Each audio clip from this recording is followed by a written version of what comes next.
This is the story of Wangui Ndirangu, a Kenyan-American woman living in Waterloo, Iowa.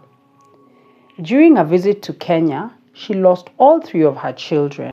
I have followed road accident stories for years, and I created this channel after seeing how the tragic patterns keep repeating themselves on our roads.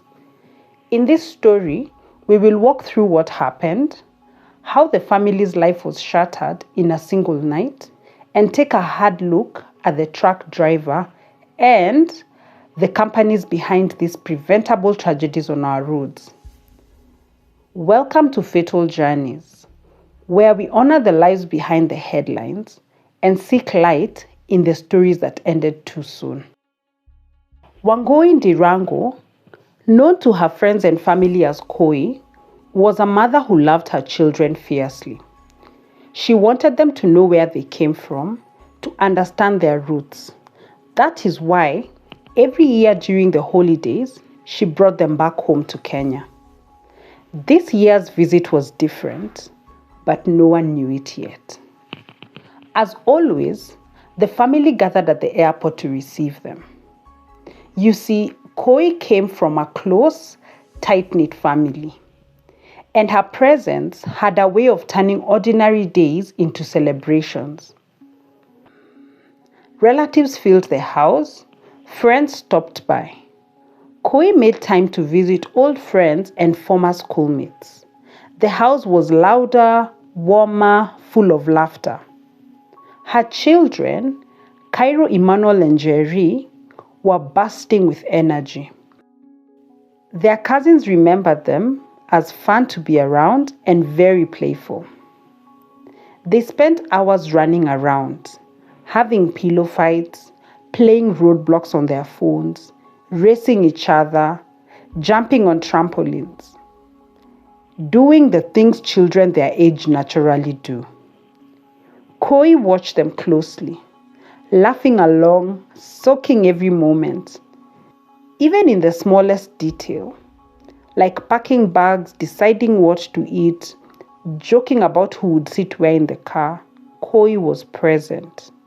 She believed the little memories mattered because they formed the childhood memories she wanted them to have. 4th of July was the last day of their trip in Kenya. The family was in Bungoma County. Bungoma is about 7.5 hours drive from Nairobi. They were here to visit a children's home that they support and visit every time they're in Kenya.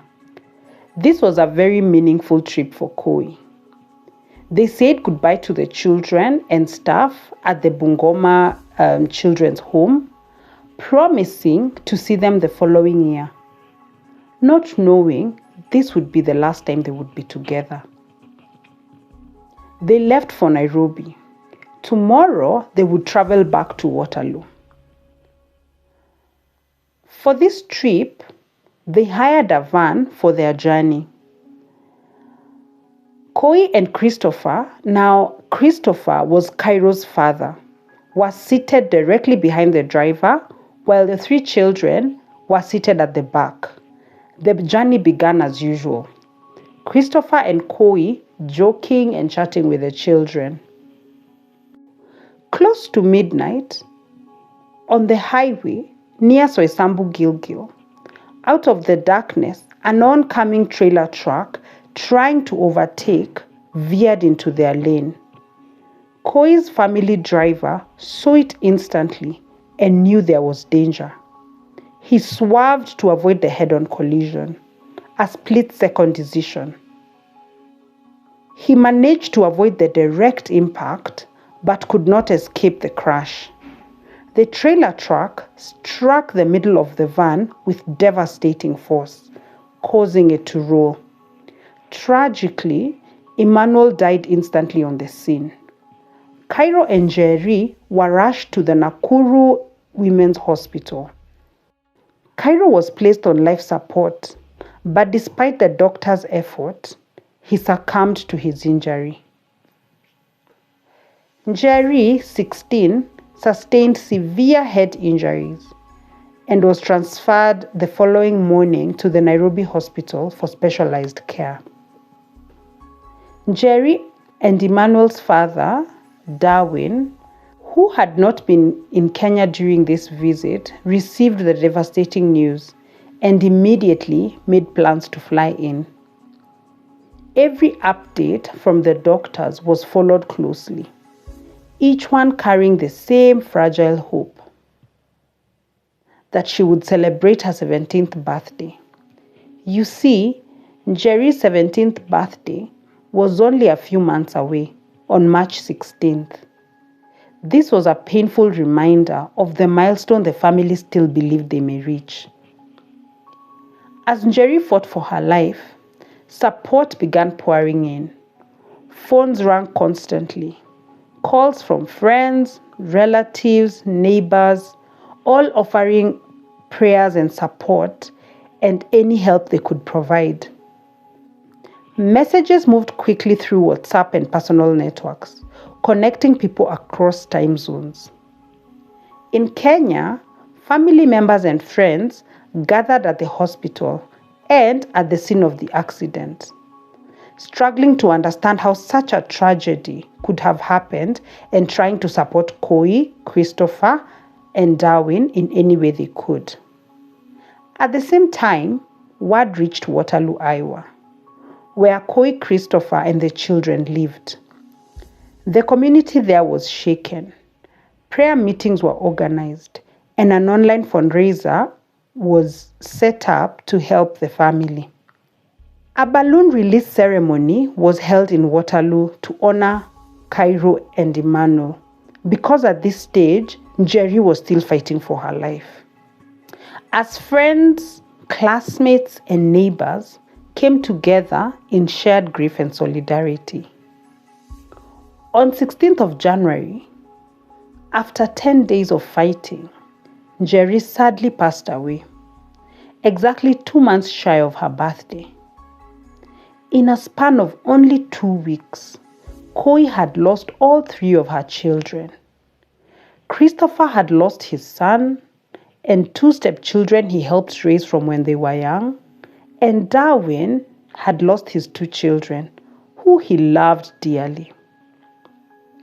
The news spread quickly across Kenya and the United States, drawing shock, sorrow, and an outpouring of support.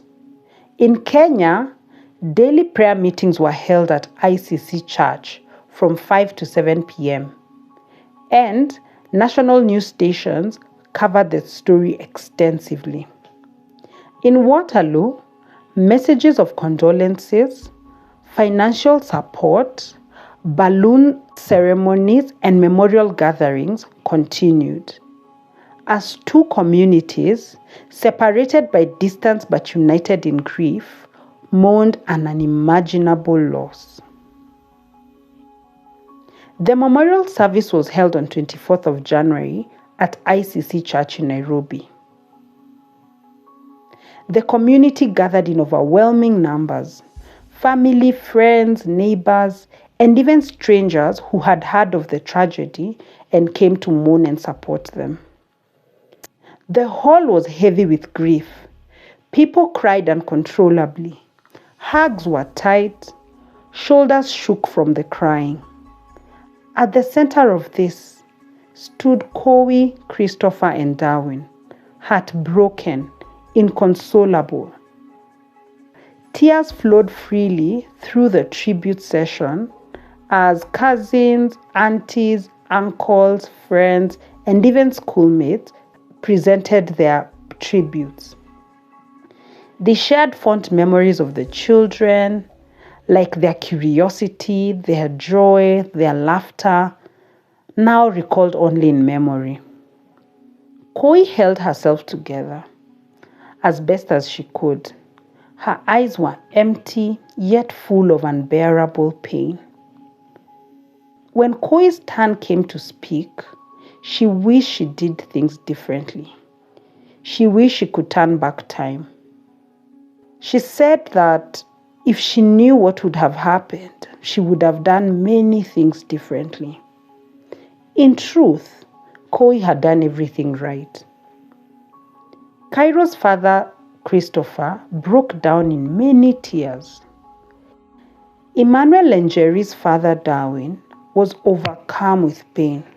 He clung to the casket, breaking down and crying out loudly. What a devastating loss this was for them. The grief in the room was collective yet deeply personal. There was a heavy atmosphere indicating the emptiness left behind in the heart of those who loved them.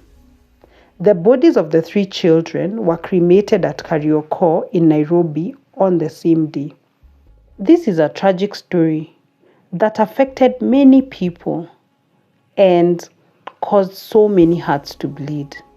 Yet, as I looked through every report, one crucial figure was missing: the truck driver and the company behind such tragedy. Who was he? How many hours had he been on the road? Was he properly trained to operate a heavy truck? Was he experienced or newly assigned to this vehicle? Was he fatigued, overworked, or under pressure to meet delivery deadlines? And why, in every report, was his name missing? It was never released. After looking into many road accidents, I realized this silence is a pattern. Time and time again, when these trucks cause deadly crashes on our roads, there is no public accountability, no prosecution, no consequences, and even in the case where someone is charged and held criminally responsible, the case is intentionally stalled. The companies that operate these trucks continue business as usual, and in many cases, the drivers are often back to the road within days. Have these trucks become a moving death traps on our road? Are they so protected by money and power that nothing will ever happen? It is widely understood that when such accidents occur, police officers on duty are often unable to process the cases or do full crime scene investigations. Calls are made from above, pressure is applied, and files quietly disappear. According to NTSA records, over 21,000 road accidents were reported in the year of 2025. More than 4,000 people lost their lives. Nearly 10,000 of these were left with life-altering injuries, including paralysis. Now, to understand the weight of these numbers, consider this. How many mothers like Koi have lost their children? How many fathers like Darwin and Charles have had their lives altered forever? In many of these cases, the common factor is the same: trucks, reckless drivers, no consequences, and companies that pay their way out. For some people, there is a familiar response when accidents like this happen. Phrases like "wachia Mungu" or "ishafanyika." Words that ask us to accept the loss as inevitable and move forward. But what if these deaths are not meant to be accepted at all? What if they are the result of choice we refuse to question? If this were just fate, then why do countries with safer roads and stricter enforcement lose far fewer people? Why does this so-called fate seem to be kinder in countries that have actually built systems to protect families on the road? We cannot keep surrendering responsibility to forces beyond us, while ignoring dark roads, trucks, companies, drivers that face no consequence. Many people are tired of this attitude and they want real and lasting change. On this channel, we will continue to tell stories of road accidents as we honor the lives lost too soon. But in this case, the truth is unavoidable. We must uncover the true crime behind this road accident and hold the reckless party criminally responsible.